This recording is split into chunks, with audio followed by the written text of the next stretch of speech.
ya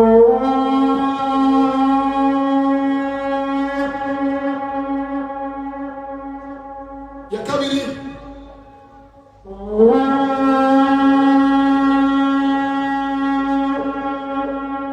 ya gatatu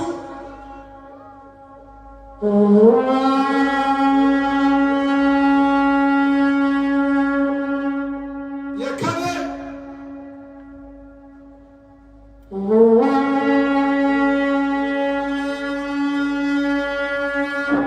ya gatanu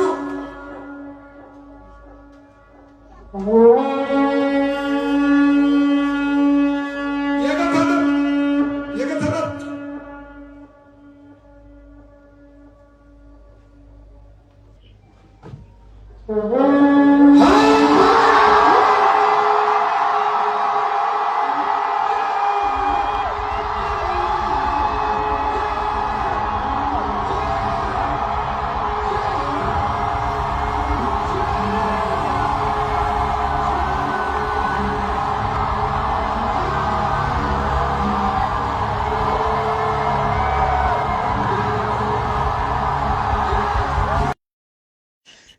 amahoro y'Imana bane namwe turakunda gusicyana kumena Kimamanda Moses. Harakano gato nari ngoma mvuge kwera ko mukanya hariho yindi video nza kuzana. Ndakunda Bibiliya ivuga ngo mu minsi y'imperuka beshi bazoza bakora ibintu mu izina ryanje kandi ngo bazokurikirwa n'abantu beshi. Bibiliya ivuga ngo bazokurikirwa n'abantu beshi. Harakano gato nari ngoma ndabereke. Uru rudome yaharuye ni 666. Mana nimba abantu bavuga ngo basenga bazokumva ryari. Uru rudomo yaharuye ni 666. Mu bintu vy'Imana nta mubare gatandatu ngaho baharura. Ivy'Imana vyuzuye numubare urindwi, numubare ndwi. Nta mubare wa gatandatu ngaho uhari mu vy'Imana vyuzuye. Jame mugere mu bazabize abasenga vyimbise ababonekewe abazi by'Imana. Mu by'Imana umubare wuzuzwa n'indwi. Nawe yaharuye 666. Wa mubare w'inyamaswa. Niyo mpamvu hapfi abantu 40 bagiheza gukoma induru. 40 bose bapfuye.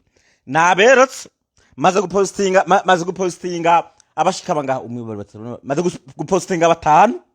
Abandi bari mu bitaro, abandi baguye mu bitaro. Murumva atari bango nikora ngo kuvyigana hari hanze mwavyiganira he kandi ari hanze kandi abantu basenga baba bari ko basohoka mu mutuzo baba bari ko basohoka buke hari amagerenade arekera ategwa hari nkoho zariko ziraraswa bari ko bariruka bacana cyanako ntibari bavuye gusenga Imana ntibari bari gusenga Imana barinda kuri abantu ngo 40 bose batura ari biziga babahamagariye ko 666. Niyo mpamvu baharuye rimwe kabiri gatatu gatandatu acirashimangira cyane gatandatu karindwi ntiyakuzuza muzopfa ahubwo muze muragenda nyene bamwe baza barapfira yuko nyene none hari kindi ere gutemeye kuyoboka Imana mu buryo bufadika utemeye kuyoboka Imana mu buryo bufadika uca wemera ugapfa nabandi mukomeze mujyayo muzopfa mwese mushire isi Imana nta bintu vy'Imana bikundwa muri ubu buryo nuko mutumva nta bintu vy'Imana bikundwa muri ubu buryo.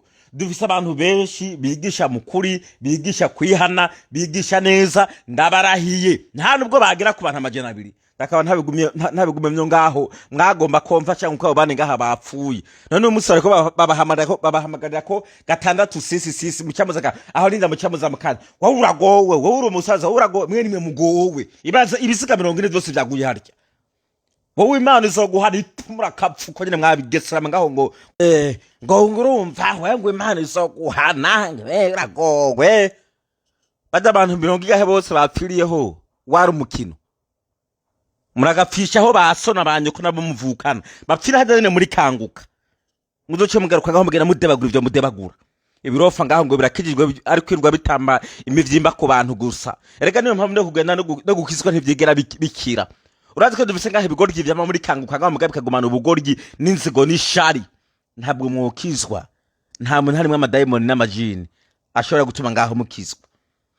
Urumva wowe nta mpano uzi iryo ishari iryo shari riza kukwicira abantu harya iryo shari murakabona mubibonye bimwe yego abantu babuze ababo ndabitahura ariko reka nakubwira kubona wabuze umuntu yaragiye gusengera muri kanguka kubona wabuze umuntu yaragiye gusengera kwa Krisinde ku Mana nukuri ko izina ry'Imana wabuze jini nta muntu numwe yumviriza kanguka ari muzima nukuri ko izina ry'Imana n'uwo munsi mushake mugire muharire n'umuntu yumviriza kanguka mwana wa mama atagutemaguye cyangwa kunige uzogara kumbwira hamubwira ko bya bintu uri mu Imana arakabana gabahamagariye imizimu nyene za sisi nyene mugume mupfuku nyene mupfa nakare mwarapfuye kuko Bibiliya baburira nta rubwo mwumva